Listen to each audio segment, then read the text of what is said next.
akan dilakukan kepada orang yang mengalahkan orang Filistin itu dan yang menghindarkan cemooh dari Israel?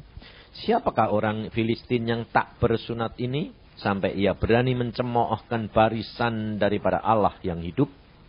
Rakyat itu pun menjawabnya dengan perkataan tadi. Begitulah akan dilakukan kepada orang yang mengalahkan dia. Ayat 31. Terdengarlah kepada orang perkataan yang diucapkan oleh Daud, lalu diberitahukanlah kepada Saul, dan Saul menyuruh memanggil dia. Berkatalah Daud kepada Saul, janganlah seseorang menjadi tawar hati karena dia. Hambamu ini akan pergi melawan orang Filistin itu. Tetapi Saul berkata kepada Daud, tidak mungkin engkau dapat menghadapi orang Filistin itu untuk melawan dia. Sebab engkau masih muda, sedang dia sejak dari masa mudanya telah menjadi prajurit. Tetapi Daud berkata kepada Saul, hambamu ini biasa mengembalakan kambing domba ayahnya.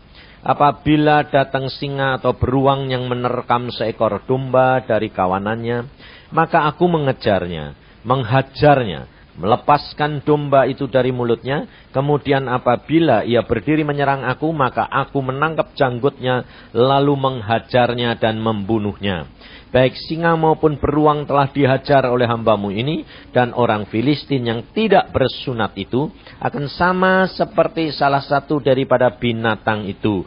Karena ia telah mencemoohkan barisan daripada Allah yang hidup. Pula kata Daud, Tuhan yang telah melepaskan aku dari cakar singa dan cakar beruang, dia juga akan melepaskan aku dari tangan orang Filistin itu. Kata Saul kepada Daud, pergilah, Tuhan menyertai engkau. Lalu Saul mengenakan baju perangnya kepada Daud, ditaruhnya ketopong tembaga di kepalanya dan dikenakannya baju jirah kepadanya. Lalu Daud mengikatkan pedangnya di luar baju perangnya. Kemudian ia berikhtiar berjalan sebab belum pernah dicobanya. Maka berkatalah Daud kepada Saul, aku tidak dapat berjalan dengan memakai ini sebab belum pernah aku mencobanya. Kemudian ia menanggalkannya. Sampai di sini.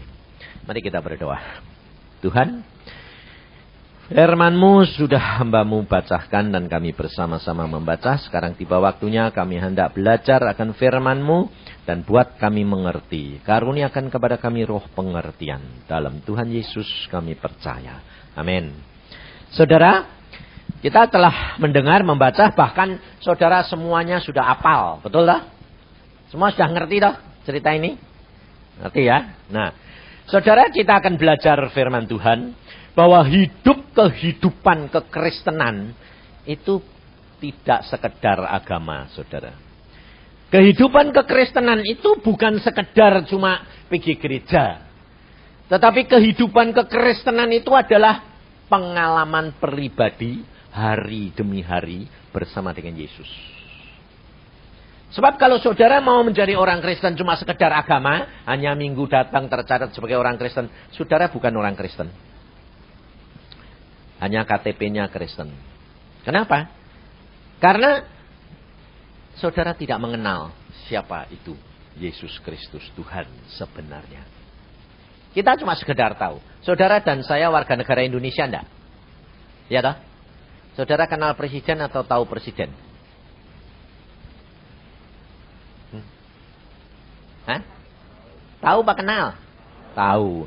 Lah saudara ini warga negara surga toh? Hah? Amin lah. Kenal Yesus atau tahu? Kenal? Berarti kamu sudah pernah ketemu? Nah, orang bilang kenal kok tidak tahu ketemu itu orang apa? Itu loh. Makanya saya tadi tanya, saudara warga negara Indonesia, tahu presiden atau kenal? Tahu toh? Apa bedanya sama Yesus? Tahu itu namanya. Kalau saya berani mengatakan kenal. Kenapa?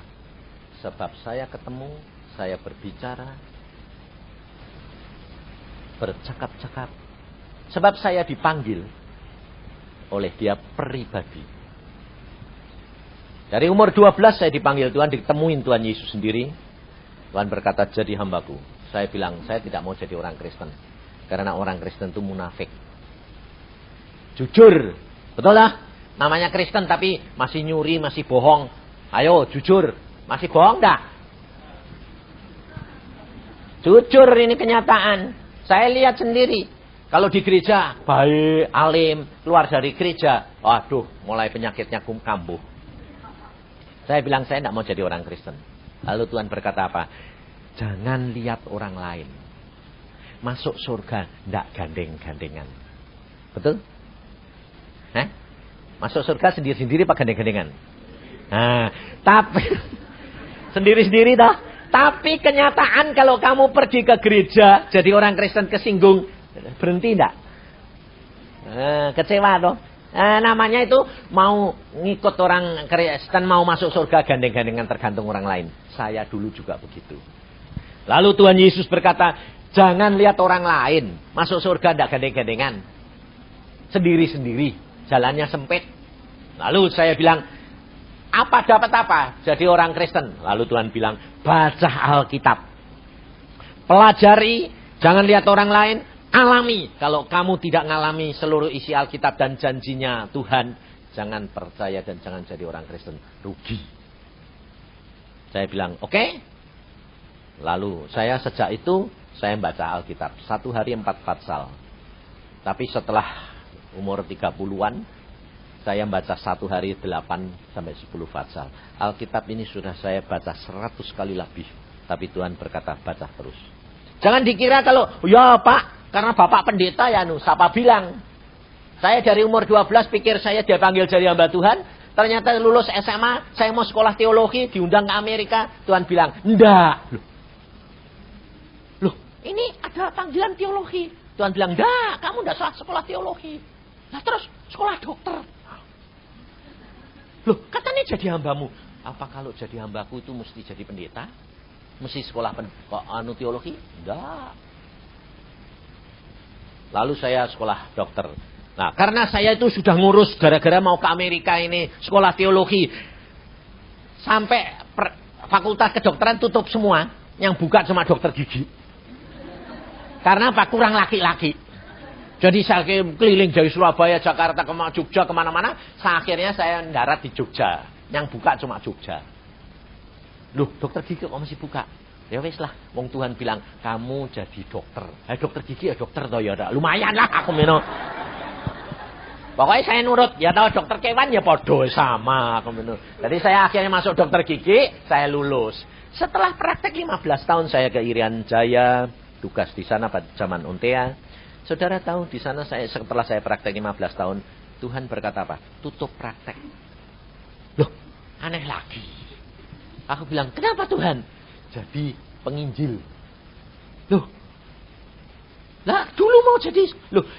Yang aku tidak boleh itu kamu sekolah pendetanya. Sekolah teologi. Tidak usah. Wong aku yang ngajari Alkitab. Saya Alkitab diajari Tuhan sendiri saudara. Hari demi hari. Makanya saya bilang.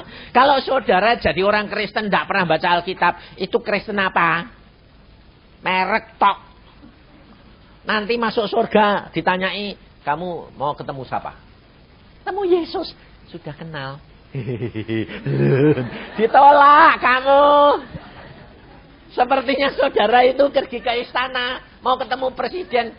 Mau ketemu. Kenapa? Tahu di TV. Tidak bakal masuk. Enggak. Makanya saya bilang. Tuhan Yesus di dalam Alkitab berkata apa? Banyak yang dipanggil. Sedikit yang. Loh pinter lu. Ngerti dah. Ngerti dah. Yang dipanggil banyak, sedikit yang ngerti toh. Lah kok kamu ndak tanya yang dipilih itu yang bagaimana? Loh, lah kok ikut-ikutan cuma rombongan?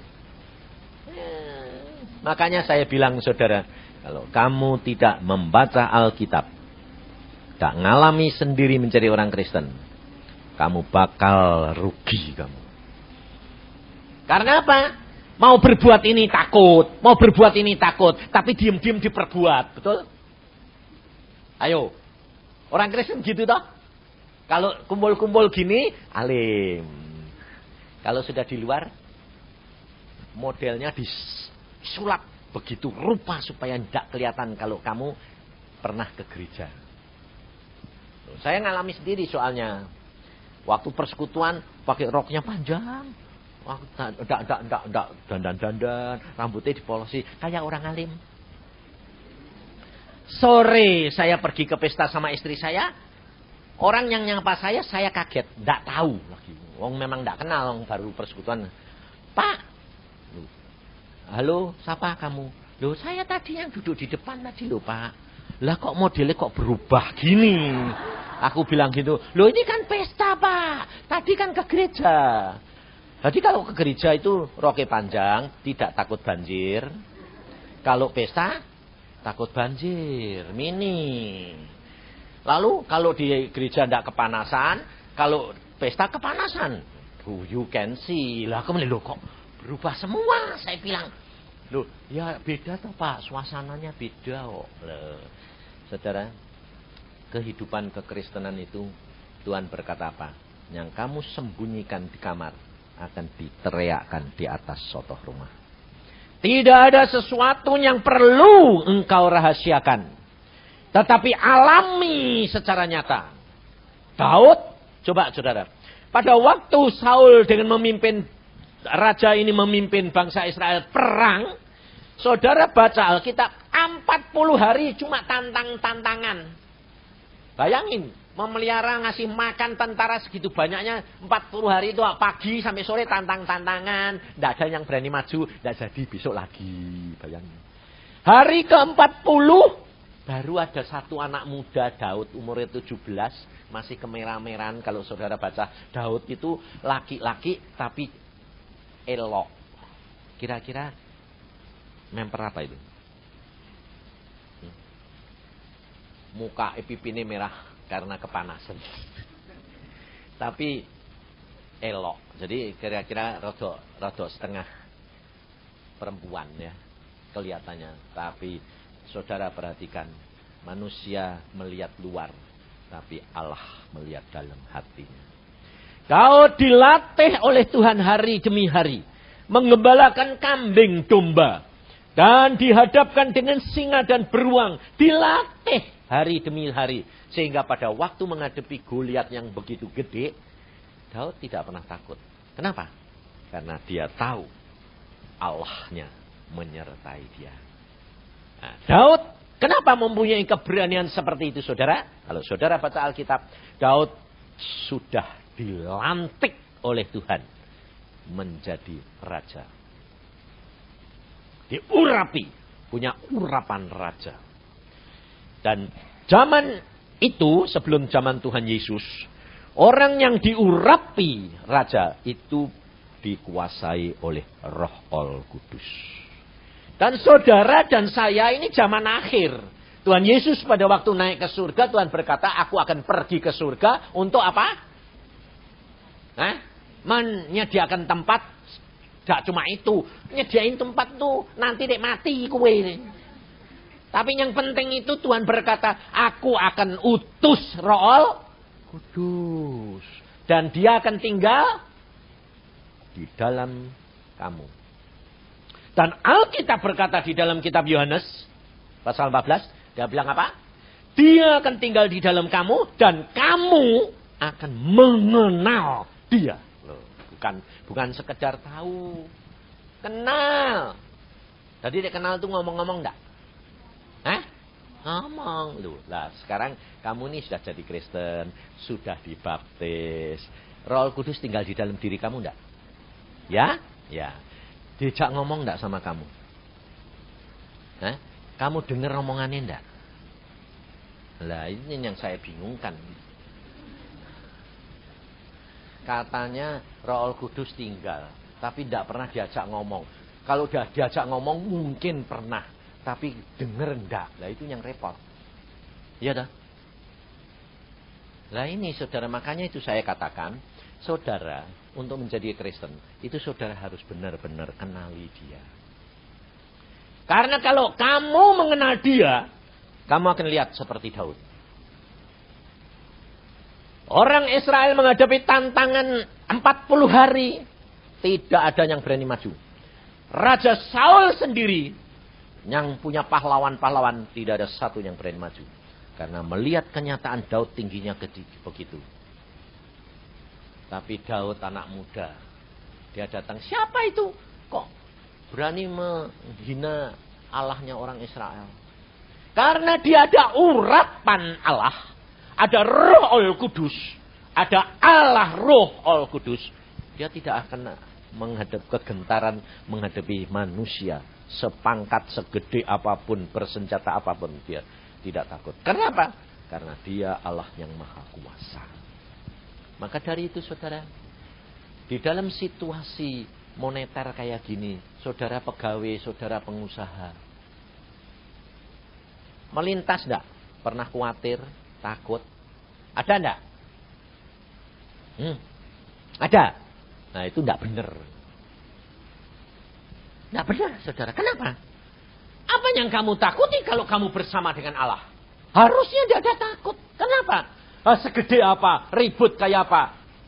Tidak akan melanda engkau tanpa seizin daripada Tuhan Yesus Kristus.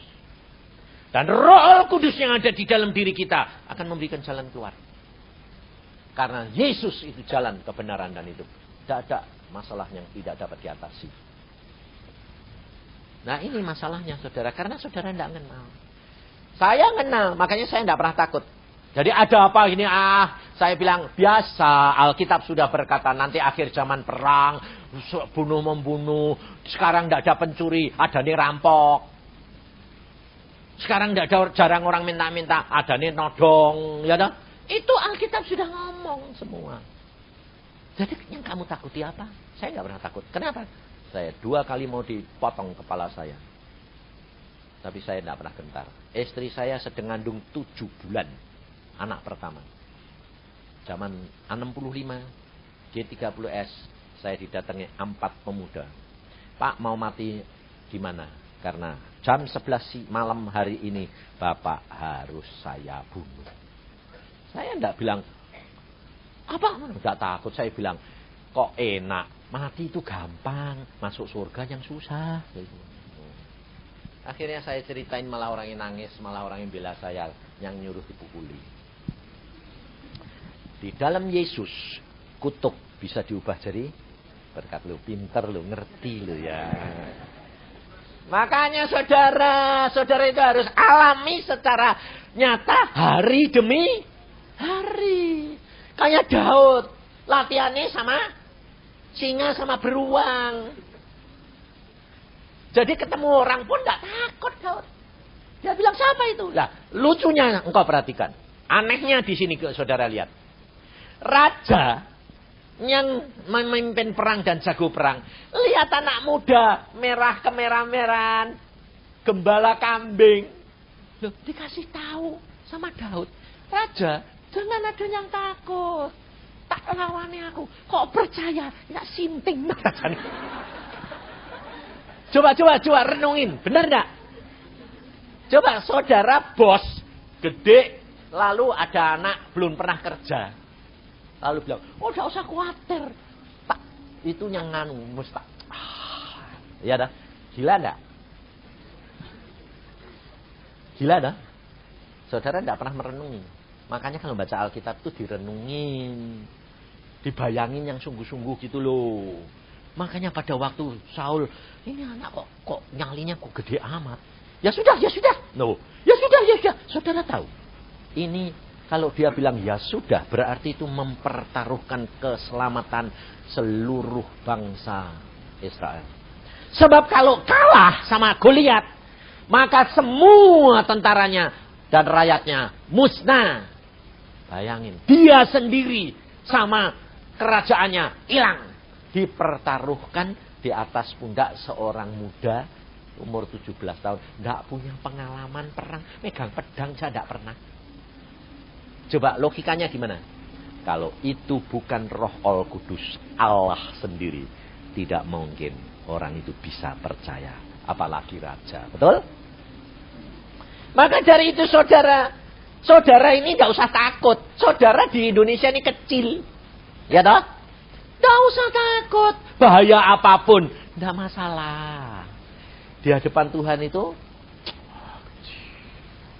Sebab kalau kamu ada kuasa, orang yang berhadapan kamu, dia bukan berhadapan dengan kamu, tapi berhadapan dengan Allah, Roh Kudus. Jadi tidak usah khawatir, saudara. Saya pernah ngalami naik skuter. Saya belum punya mobil pada waktu itu, jadi dokter, baru pindah dari Irian, naik skuter. Nabrak jeepnya Letnan Provos. Saya ngelihat teman saya di belakang. Ini saya lihat ini sepi ya, toh. Saya lihat gini. Tahu-tahu duduk loh, kok ada jeep. Jeepnya motong jalan. Jadi jalur hijau dipotong karena ada Provos gitu loh. Tabrak toh. Jeblok, waduh, tabrak. Bareng keluar. Mana SIM?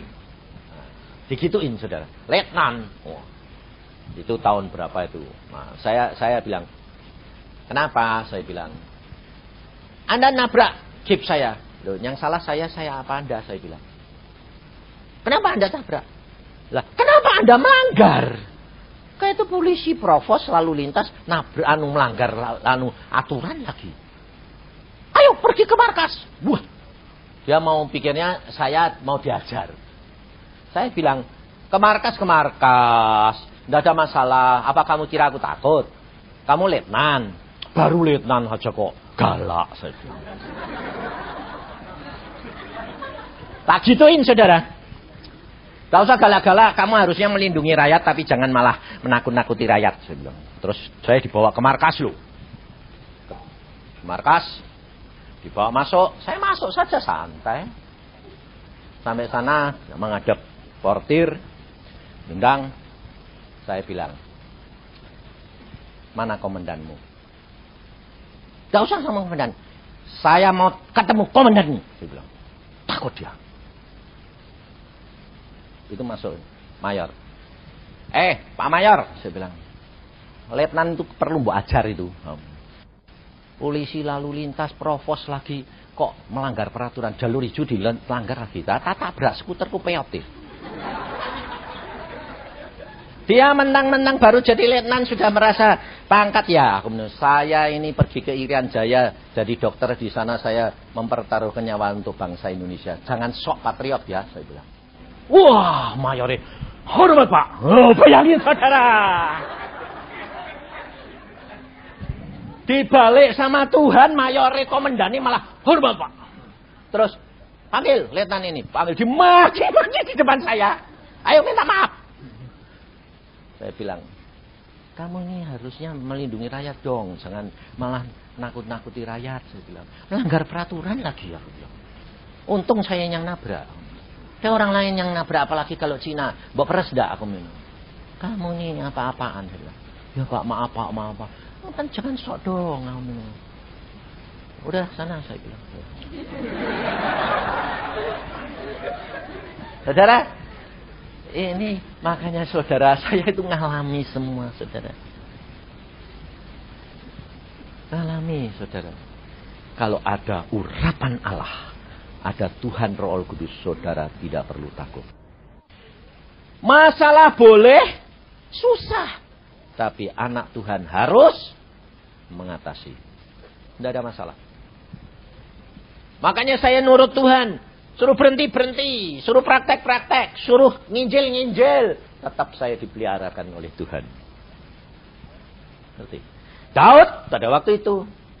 Saul merasa pikirannya, wah ini Daud mau, ya sudah kasih pakaian perangnya dia lagi. Wah punyanya raja dikasih dia. Dia bisa jalan malah. Dia bilang, wah aku udah bisa jalan nih. Dilepas lagi. Lula kamu melawan pakai apa? Pakai ketepel. Lah. Coba saudara, orang pakai pedang, pakai tombak, pakai tameng, pakai ketepel. Logikanya mana coba? Tapi Raja Saul bisa percaya. Karena di dalam Daud ada Allah, Roh Kudus. Maka pada waktu Daud pergi saudara, semua orang deg-degan. Jangan dikira kalau jalankan perintah Tuhan dan misi Tuhan itu orang lain tidak deg-degan. Deg-degan. Kenapa? Tidak masuk akal. Itu Tuhan. Karena jalan pikirannya Tuhan bukan jalan pikiranmu. Rancangan Tuhan bukan rancanganmu. Rancangan Tuhan, jalan Tuhan itu tidak masuk akal, saudara. Makanya saudara lihat zaman moneter ini. Orang pinter-pinter keblinger semuanya. Tidak jalan. Persis seperti zamannya Saul. Menghadapi Goliat kayak gitu, logikanya tidak jalan. Ahli-ahli perangnya tidak jalan, saudara. Tidak ada jalan keluar. Tapi justru anak muda yang penuh urapan ini. Yang berani melawan. Karena bukan dia. Lalu dia berkata apa kepada Goliat? Kamu mendatangi aku dengan pedang dan tombak. Tapi aku mendatangi kamu dengan nama Allah orang Israel. Ini saudara. Nah, saudara datangi menghadapi dunia zaman ini dengan nama siapa? Yesus. Tapi jangan dipakai mantra. Sedikit-sedikit dalam nama Yesus. Ngawur. Jangan dipakai mantra. Kamu harus kenal dulu Roh Al Kudus. Lalu bertanya, apa yang aku harus lakukan Tuhan? Jalankan sesuai dengan perintah Tuhan. Pasti menang.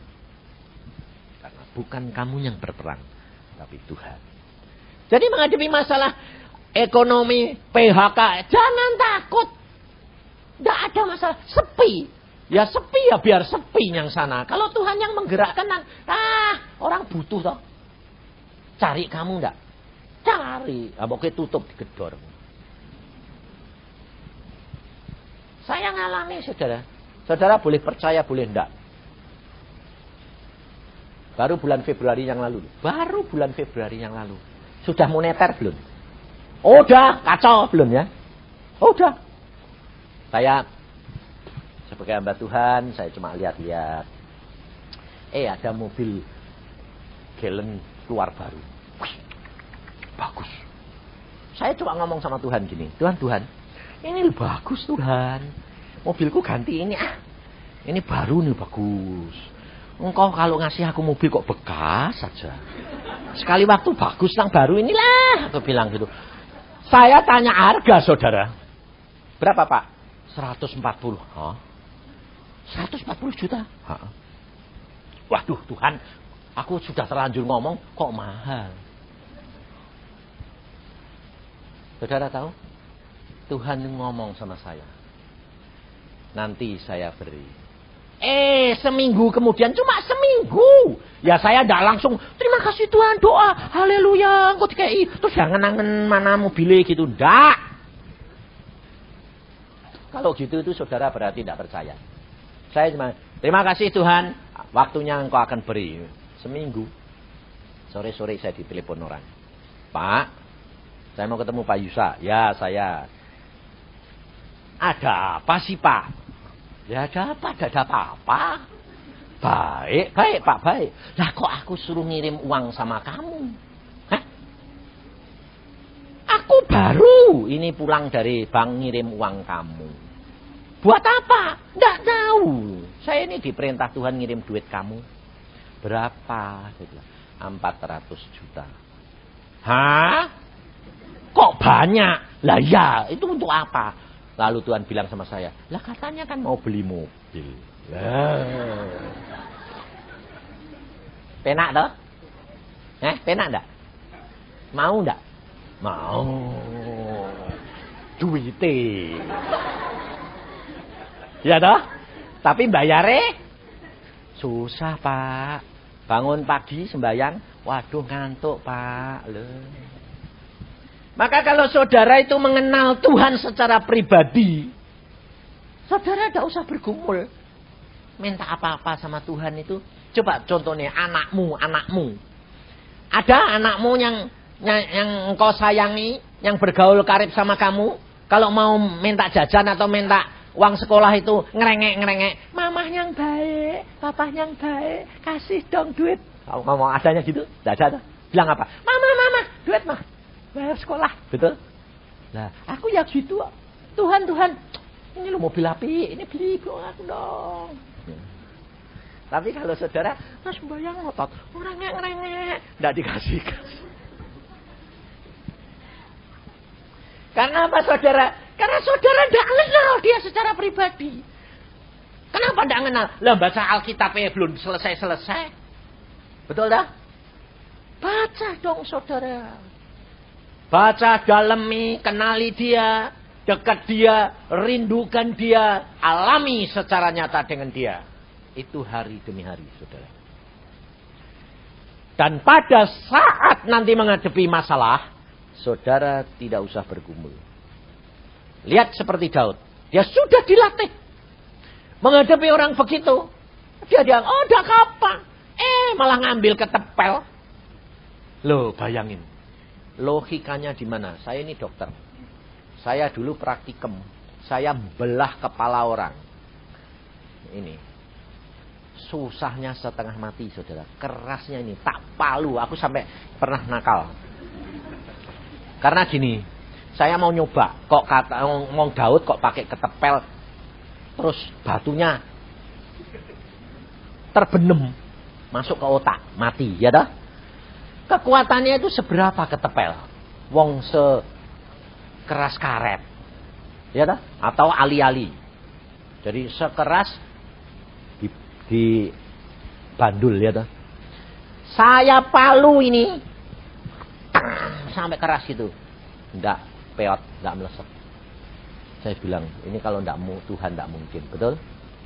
Wong dibur aja susah kok. Patok kepala ini, saudara. Itu diali-ali sama si Daud, tak, tung, bak, loh. Lah kok penak. Itu kalau enggak Tuhan Roh Kudus yang niup, blus, kayak pelor. Logikanya mana? Ini loh saudara. Hidup kekristenan saudara. Saudara jangan pakai akal lagi hikmat dunia. Seperti Saul. Jadi kalau perang. Mesti pakai pakaian perang. Mesti pakai pedang. Tapi hidup kekristenan anak Tuhan. Menghadapi masalah dunia. Bukan pakai kekuatan. Ada nyanyian. Bukan karena kuat dan gagah. Tapi karena firman Tuhan. Karena rohmu, roh Al Kudus, maka segala perkara dapat dikalahkan. Oke? Ini hidup kekristenan, saudara. Jadi bukan teori. Saya mengajar anak-anak semua, saya bilang, alami dari kecil. Berjalan bersama dengan Tuhan, hari demi hari. Caranya bagaimana? Bangun tidur, ngomong sama Tuhan. Mau tidur ngomong, baca Alkitab. Mau sekolah ngomong. Mau ujian ngomong. Semua nanti diatur Tuhan. Sampai dia sekarang 3 sudah menikah semua. Sekolah ke Belanda. Lulus jadi arsitek, master. Tuhan berkata, tidak usah kerja. Jadi penginjil. Loh. Mau suruh sekolah 7 tahun ngapain Tuhan? Iya, supaya kamu jadi master. Lah sekarang jadi penginjil. Iya. Kayak bapakmu. Loh. Dokternya dicopot, kamu ya copot. Ya sudah, dia jadi penginjil sekarang. Saudara tahu? Suaminya tetap suruh kerja, tapi istrinya suruh jadi penginjil. Tapi sebaliknya anaknya yang kecil, anak saya yang kecil, yang kedua jadi penginjil juga. Laki, yang ketiga kecil. Tuhan bilang, kamu pengusaha. Oke, dia usaha. Pada waktu usaha pertama kali saudara, wah jatuh bangun, untung 100 juta, amblas 100 juta. Habis 300 juta, akhirnya karena dia kecepatan kepingin cepat kaya, anak muda, sudah istri sudah ada, anak sudah ada, jadi kepingin cepat kaya. Tuhan bilang, kamu tidak boleh cepat, sabar, semua Tuhan yang menetapkan. Akhirnya dia bertobat, sudah habis 300 juta, ludes-des. Terus dia bilang, nah ini piye Pak? Ya sekarang duduk diem dong. Tanya sama Tuhan, maunya Tuhan itu apa? 3 tahun suruh duduk diem. Tidak dikasih uang 1 sen. Lalu Tuhan berkata pada saya, kamu pelihara anakmu. Ya. Saya bilang, nak, aku yang pelihara. Kamu duduk diem, banyak berdoa. Dan diproses, dididik Tuhan. Sampai selesai. 3 tahun baru selesai. Bulan Desember yang lalu Tuhan bilang, selesai, lulus, sekarang aku mau berkati kamu. Saudara tahu, zaman moneter, susah semuanya. Tuhan bilang, aku mau berkati kamu. Loh Tuhan, pakai apa modal tidak punya? Apa-apa tidak punya, sudah habis semua. Mau berkati apa? Loh, kamu perang tuh tidak usah mesti pakai pedang, pakai pakaian perang, pakai rohku. Oh ya. Saudara tahu? Lalu ada orang bilang, Pak, saya punya tanah 3,5 hektar. Kamu beli dong. Sebab papa mau sebelum meninggal, dia pesan harus kamu yang beli. Lucu saudara. Harganya di luar sudah 60-70 juta, 70 ribu per meter. Dia suruh beli cuma 35. Dipaksa lagi suruh beli. Sampai dia bilang, aku tidak punya duit. Ya tidak peduli. Pokoknya bagaimanapun harus kamu yang beli. 1,3 miliar. Tidak punya duit. Suruh nutup 1,3 miliar. Terus dia doa. Tuhan ini kok aneh. Lah aku yang merintah. Tuhan bilang. Oh jadi engkau ya. Lah terus bagaimana Tuhan? Ya fotokopi ini saja bawa. Jadi dia bawa fotokopi sertifikat tanah ini. Lalu nemuin teman-temannya bilang. Aku punya tanah di sana, bagus, sudah ada IMB, mau ndak kamu beli? Di sana sudah 300 loh, tak jual cuma 100. Tapi dengan syarat, tanpa surat, tanpa apa, bayar dulu 200 juta, 1000 meter. 2.200 dan 200 juta. Saudara tahu, hanya bekal fotokopi, mana zaman sekarang, ada orang yang ndak kenal lagi.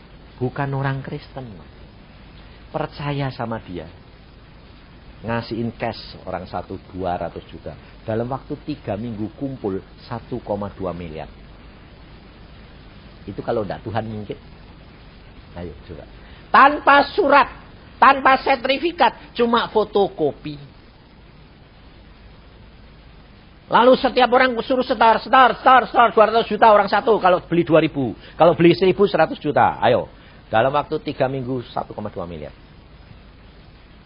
Lalu dia bilang, wah Tuhan luar biasa Pak. Jadi ini sudah tak bayar, sudah tak over. Nah, 2 minggu kemudian saya bagi-bagi. Kamu 2.000. Tapi masih kurang Pak, 2,280 juta. Sembayang, saya bilang. Tuhan maunya apa? Tuhan ini malah bilang gini, biar bapakmu yang bayar. Saya dikasih uang 400 buat beli mobil saya, buat tombok mobil saya 90. Sisanya suruh ngasih dia. Dia bilang, loh aku ini pengusaha kok malah dikasih hamba Tuhan. Iya dong, saya kan hambanya Tuhan. Kalau Tuhan di surga bilang, oh anakku butuh melalui hambanya. Ya bisa, sana jalanannya emas. Betul? Jalanannya emas toh? Kerikilnya emas dah? Batunya emas dah? Ya emas semua. Lah kalau anaknya butuh, kerikilnya ditendangnya. Saudara tidak punya iman kayak gitu lah. Karena apa? Karena saudara belum pernah ke surga. Betul? Saya sudah diajak sama Tuhan. Sedang di gereja saudara. Sedang gereja gini loh. Saya diajak. Yuk. Katanya mau lihat surga. Diajak. Terangnya itu lebih terang dari matahari. Tapi tidak panas. Sejuknya lebih sejuk asik. Ini sejuk aku saya keringetan. Di sana enggak saudara. Di sana itu enggak keringetan. Sejuknya luar biasa. Nah, saya pada waktu diajak itu saya masih muda. Jadi, apa yang terikat di dunia, terikat di sana. Hati-hati. Makanya itu, jadi orang Kristen itu harus benar-benar baca Alkitab, jalankan. Jangan iri hati, jangan cemburu, jangan sakit hati. Tidak ada gunanya. Nah, pada waktu di dunia saya itu pernah dengar orang-orang bilang, malaikat tuh cantik-cantik. Jadi pada waktu saya dibawa Tuhan ke sana, pikiran saya masih cabul. Saya mikir gini, katanya mau tak terusin toh. Malaikat-malaikat itu cantik. Baru mikir gini, katanya Tuhan Yesus sih sudah tahu mesem gini. Oh kamu di sini tidak bisa mikir yang macam-macam. Digituin saudara. Bayangin. Jadi saya sedang mikir, katanya itu terusannya Tuhan sudah tahu. Kamu di sini tidak bisa macam-macam, di sini tidak ada dosa. Tidak boleh. Tuhan bilang, oh kok tidak bisa? Iya tidak boleh. Dia bilang, di sini hanya ada kekudusan, kesucian, dan damai sejahtera luar biasa. Maka dari itu saya katakan kepada saudara, Alkitab ini Ya dan amin. Bukan bohong, tapi alami. Roh Kudus sudah diberikan untuk saudara dan saya. Saudara mesti alami. Kalau engkau sedang dididik, engkau sedang diajar, itu cari kesalahanmu apa. Satu saat, istri saya ini, waktu zaman film Cassandra, wah dia kesengsem. Sampai lupa baca Alkitab, lupa muji. Saya bilang gini, Yang, kamu itu tidak boleh gitu, terikat sama film gitu tuh, Tuhan tidak seneng. Dia bilang apa? Tidak apa-apa, wong lihat ya sambil berdoa. Ya toh, selalu cari dalih alasan toh. Nah, saudara tahu apa terjadi? Nanti kalau gue diajar Tuhan, repot gue. Apa terjadi? Rumah saya malam-malam dimasukin, bukan maling, rampok. Jadi pintu depan dijebol, yang masuk orang 7, bawa parang semua. Istri saya yang bangun jam 3. Duh, yang kok ada orang? Saya intip. Orang 7. Saya tutup lagi karena pintu saya diparang, saya mau diparang. Anak saya mau keluar, mau diparang. Saya bilang, Tuhan, kok biarkan terjadi apa? Tuhan ini tidak jawab, biarin. Terus saya bilang, wah ini pasti ada maksud ini. Saudara tahu? Sudah nyari ngabek-ngabek semua barang diambil. Yang diambil apa? Cuma satu TV. Padahal TV ini itu sudah kuno. 29 in siap. Sudah lama. Sudah 10 tahun. Yang lain ada keyboard. Ada ini. Nggak adanya dia. Lah keyboardnya 10 juta satu. Ada 3. Wong di tempat saya itu bawahnya ada persekutuan. Ada mixer, ada segala macam. Ada gitar listrik. Tidak ada yang dibawa. Dikumpulin di tengah ruangan. Tapi tidak ada yang dibawa. Yang hilang cuma apa? TV. Sampai istri saya bilang, kok aneh ya? Kok lebih seneng TV? Karena kamu terikat. Lalu yang lain diraibkan Tuhan. Yang ditunjukin cuma TV. Hatinya tertuju pada TV. Diangkut. Jadi polisi datang, saya telepon, polisi datang. Yang hilang apa Pak? Cuma TV. Baru Pak? Oh lama. Loh, kok rampok kok aneh sih Pak? Kok ngambilnya kok cuma TV bekas? Padahal berat. Lompat pagar, orang 7. Ngambil TV bekas. Karena apa? Karena Tuhan mendidik. Kau terikat. Kalau diperbolehkan Tuhan diajar, pasti kamu terikat, pasti kamu utang perpuluhan tidak bayar.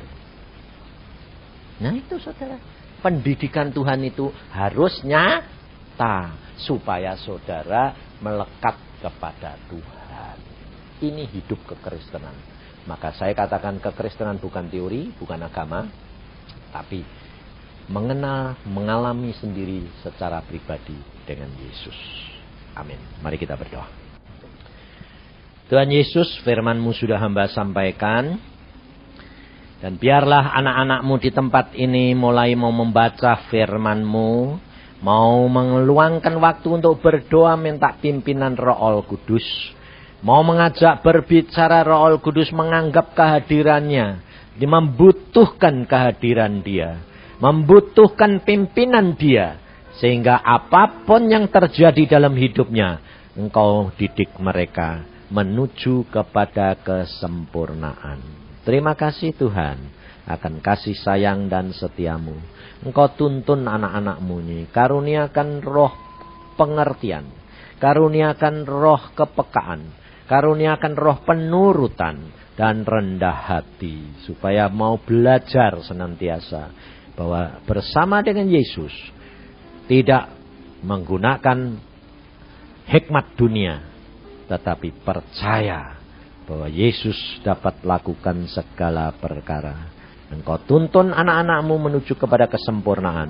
Dalam nama Tuhan Yesus kami mengucap syukur dan percaya. Amin.